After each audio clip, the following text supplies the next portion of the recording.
நீ யாருக்காவது பார்க்க வைக்கிற? எங்க கூட்டத்தில் என்னடா சலசலப்பு? நீ யாருடைய பாதுகாக்க கூப்பிட்டது? என்ன இங்க வந்து மிரட்டுறீங்கள? நடக்கிறது எம்ஜிஆர் கூட்டம் தான். எம்ஜிஆர் பிறந்த நாள் கூட்டம். தொண்டையை தொண்டையில வைத்து வாழ்ந்தவன் என் எம்ஜிஆர். குண்டுக்கே டாட்டா காட்டியவன் பிள்ளைகள் நாங்கள். சிங்க தலைவியினுடைய பிள்ளைகள் நாங்கள். நீங்க புரட்சி தமிழர் எடப்பாடியோடைய படைகள் நாங்கள். எங்களை பாக்குறியா? எங்களை மிரட்டி பாக்குறியா? ஏன்னா காவல்துறை ஆணையாளர் சொல்லி இருக்காரா? மதுரையுடைய காவல்துறை ஆணையாளர் சொல்லி இருக்காரா? அதிமுக கூட்டத்தில் இதுக்கு மேல கூட்டம் கூடக்கூடாது. அது திமுக கூட்டமா இருந்தா அவங்களுக்கு வேணா கூட்டம் வராம இருக்கும்.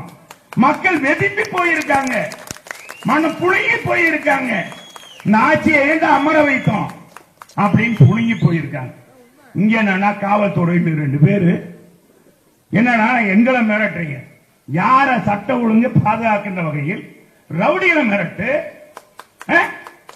நீ கட்ட பஞ்சாயத்து பண்றவனை மிரட்டு, யார மிரட்டணுமோ அவனை மிரட்டாம எங்களை வந்து மிரட்டினா என்ன சாட்ட? நாங்க அவ்வளவு பயந்தவங்களா? பார்த்து இருந்துக்குங்க. இங்க மட்டுமல்ல, அதே மாதிரி திடீர்னு இன்ஸ்பெக்டர் கேட்டிருக்காரு.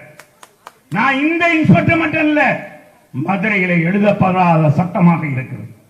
உங்களை கண்டித்தே நாங்கள் ஆர்ப்பாட்டம் போராட்டம் பண்ண வைத்து விடாதீர்கள். மதுரையிலே எழுந்தால் தமிழ்நாடே கோவிட்டு எழுந்து விடும். புரிந்து கொள் என்பதை இந்த நேரத்தில் தெரியும். சங்கடப்படாங்க, சும்மா அப்படித்தான். ஏன்னா நம்மளை மிரட்டலாமா? எவ்வளவு தாய்மார்கள் வந்திருக்காங்க. டேய், எங்க தலைவனுக்கு பிறந்த நாள் அழைக்காமல் வந்திருக்காங்களே. நிர்வாகிகளை அழைப்போம். நிர்வாகிகளை தான் கணக்கெடுக்க முடியும். மக்கள் வந்தா நாங்க என்ன செய்யறது? தாய்மார்கள் இவ்வளவு பேர் கூடியிருக்கிறார்களே.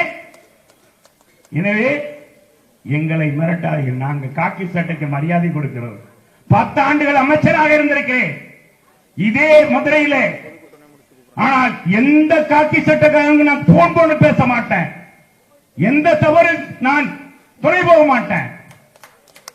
அப்படிப்பட்ட எங்களுடைய கூட்டத்தில் நீ வந்து எங்களை வந்து மிரட்டினா தப்பு.